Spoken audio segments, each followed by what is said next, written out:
Akhirnya petugas meniup peluit tanda keberangkatan pukul 4 sore. Halo semuanya, sebelum kalian nonton video ini, jangan lupa klik tombol subscribe-nya. Dan jangan lupa aktifkan lonceng notifikasi biar kalian gak ketinggalan video-video gue selanjutnya. Oke, thank you.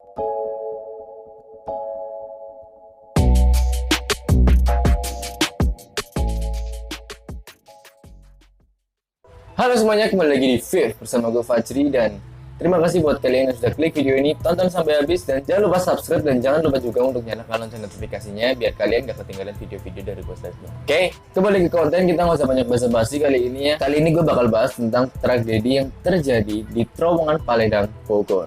Penasaran sama kisahnya? Kita langsung aja ke videonya. Kita mulai dari sejarah terowongan ini dulu. Jadi terowongan ini dibangun pada masa kolonial Belanda di tahun 1872 melalui kerja paksa dari para leluhur yang rela merenggang nyawa saat pembuatan rel tersebut. Rel ini dibuat dari Bogor sampai Sukabumi. Beberapa dari para pekerja ini gugur karena kelaparan dan kelelahan karena tidak dibayar sama sekali, tidak dikasih upah sama sekali, ya yang namanya kerja rodi gimana sih? Dan ada mereka juga yang bahkan memang sengaja melakukan bunuh diri.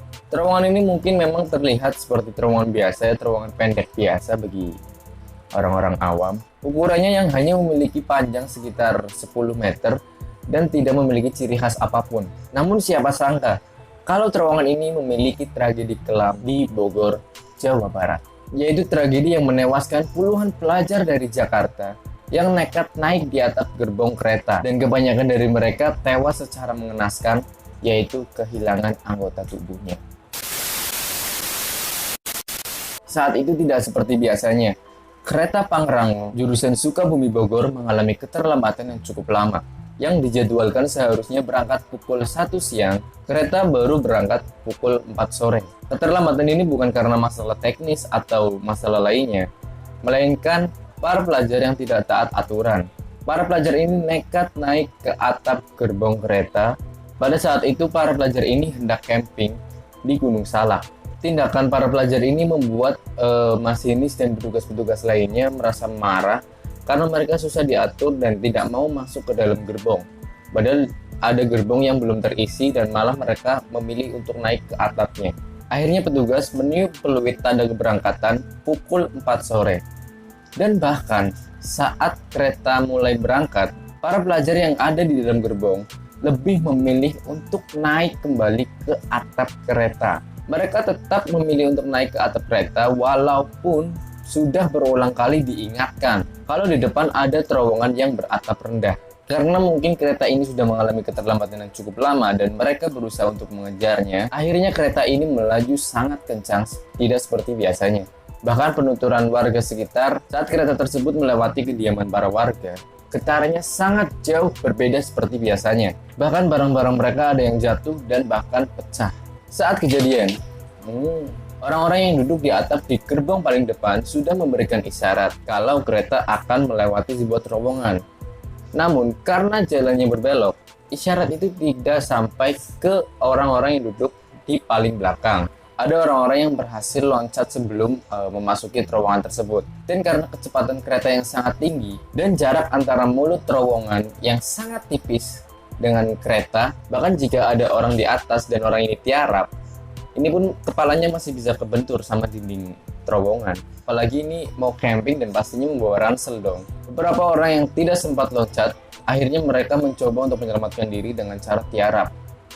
Namun sia-sia. Mereka tetap mengalami kecelakaan setelah ransel mereka tersangkut di mulut terowongan. Sebagian besar dari korban mengalami luka di kepala dan kehilangan anggota tubuhnya karena terjatuh dari kereta. Saat begitu kejadian, banyak warga yang mulai berdatangan karena mendengar teriakan. Dan begitu sampai di rel tersebut, mereka sangat kaget, mereka sangat terkejut dengan apa yang mereka lihat, yaitu anggota tubuh manusia yang berserakan bersama ransel-ransel mereka. Para korban ini tewas dengan kondisi tubuh yang Para korban tewas dengan kondisi badan yang tidak utuh, dan bahkan beberapa dari tubuh mereka, yang anggota tubuh yang hilang tersebut, ditemukan jauh dari anggota tubuh yang, ya itulah, Karena saat kejadian, para korban ini terpental sejauh 500 meter. Setengah kilo anjing. Dan bahkan saat proses evakuasi, beberapa dari mereka yang sempat sadar, walaupun anggota tubuhnya ada yang hilang, mereka tetap menanyakan ke warga yang mengevakuasi, "Pak, apakah saya masih hidup? Apakah saya baik-baik saja?" Dan baru setelahnya ia meninggal. Karena memang ya sudah tidak utuh organ tubuhnya. Ada yang isi perutnya sampai keluar dari area. Dan bahkan ada 2 orang yang membantu proses evakuasi tersebut. Mereka mencari salah satu kepala dari para korban ini yang hilang. Setelah mereka menyusuri rel sepanjang berapa meter itu, mereka tidak menemukan kepala tersebut, melainkan mereka malah mendapati potongan jari-jari dan 2 buah mata. Berarti kan matanya ada yang terlepas kan? Nggak mungkin dong sengaja dilepas. Dan mulai dari kejadian itu muncullah peristiwa-peristiwa aneh di tempat tersebut. Sebenarnya bukan karena kejadian ini saja yang membuat tempat ini menjadi mistis. Karena sebelum kejadian ini, tempat ini juga menjadi spot favorit untuk bunuh diri. Sehingga kerap kali para korban ini menampakkan diri dan tidak jarang juga untuk mengganggu warga sekitar. Bahkan pernah ada nih orang yang saat membantu proses evakuasi tersebut dan evakuasi tersebut dihentikan atau ditunda pada pukul 6 sore, orang ini pulang ke rumah dan ingin membersihkan badannya karena ada sisa darah yang menempel di pakaian dan di tubuhnya dan lain segala macam. Pas orang ini selesai mandi, orang ini kan mau keluar kan dari kamar mandinya, mungkin tidur di situ kan, tiba-tiba pintunya mendadak tidak mau terbuka, seperti ada yang menahan dari luar. Mungkin karena masih ada bekas darah korban atau gimana gitu, sehingga mungkin orang-orang ini mau berterima kasih kepada orang yang sudah membantu proses evakuasinya atau gimana gitu ya. Tapi kalau ya memang mau berterima kasih, ya caranya nggak gitu dong. Dan sampai sekarang banyak warga yang kerap kali mendengar suara tangisan di tempat tersebut. Dan banyak penuturan dari warga setempat yang mereka mendengar suara-suara seperti orang-orang bawa ransel, bawa bawaan berat. Tapi setelah dilihat ya nggak ada. Dan semua kejadian mistis yang terjadi di tempat tersebut dipercayai warga bahwa itu adalah refleksi dari para korban yang arwahnya masih ada di sana. Dan bahkan bukan hanya itu saja, beberapa dari warga sekitar kerap kali melihat hantu tanpa kepala yang sering mondar-mandir di terowongan dan sekitar rel. Mungkin mereka mencari kepalanya yang belum ditemukan saat dikuburkan atau gimana gitu ya. Jadi ya gitu.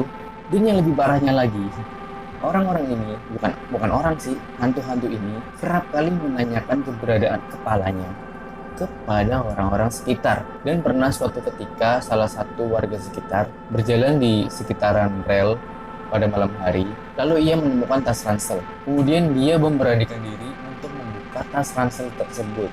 Berharap apa, Pak? Ya Allah, berharap apa? Lalu saat orang ini, bapak-bapak ini memeriksa tas ransel tersebut, ternyata isinya adalah bagian tubuh korban saat kecelakaan. Mampus kan? Tinggal cuekin aja, kenapa sih ya Allah? Udah sendirian malam-malam, bukannya nggak masuk akal ya nemuin tas ransel malam-malam di tengah rel. Goblok. Karena saking takutnya akhirnya bapak-bapak ini lari sekencang-kencangnya dan meninggalkan tempat tersebut. Goblok. Dan keesokan harinya bapak-bapak kepo ini tetap datang ke tempat tersebut dan memeriksa ulang apa yang ia temukan semalam. Berbeda dengan apa yang ia lihat di malam hari kemarin, ia hanya menemukan tumpukan sampah di dalam tas tersebut, dan ternyata tas tersebut adalah tas biasa yang sengaja dibuang.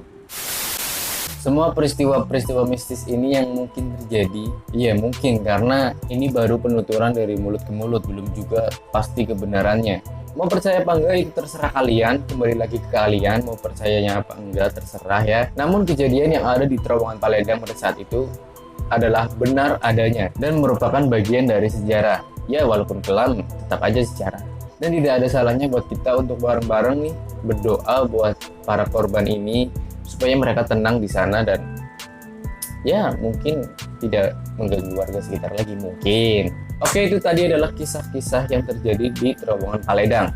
Gimana pendapat kalian? Adakah dari kalian yang sudah mendengar kisah ini Dan mungkin ada cerita-cerita lain dari tempat tersebut. Dan adakah dari kalian yang merupakan saksi atau bahkan kalian membantu saat proses evakuasi?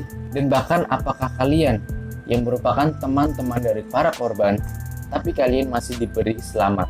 Silahkan komen di bawah. Dan yang paling penting, dimanapun dan kapanpun kita selalu harus mematuhi peraturan yang ada di tempat tersebut. Apalagi ini di transportasi ya.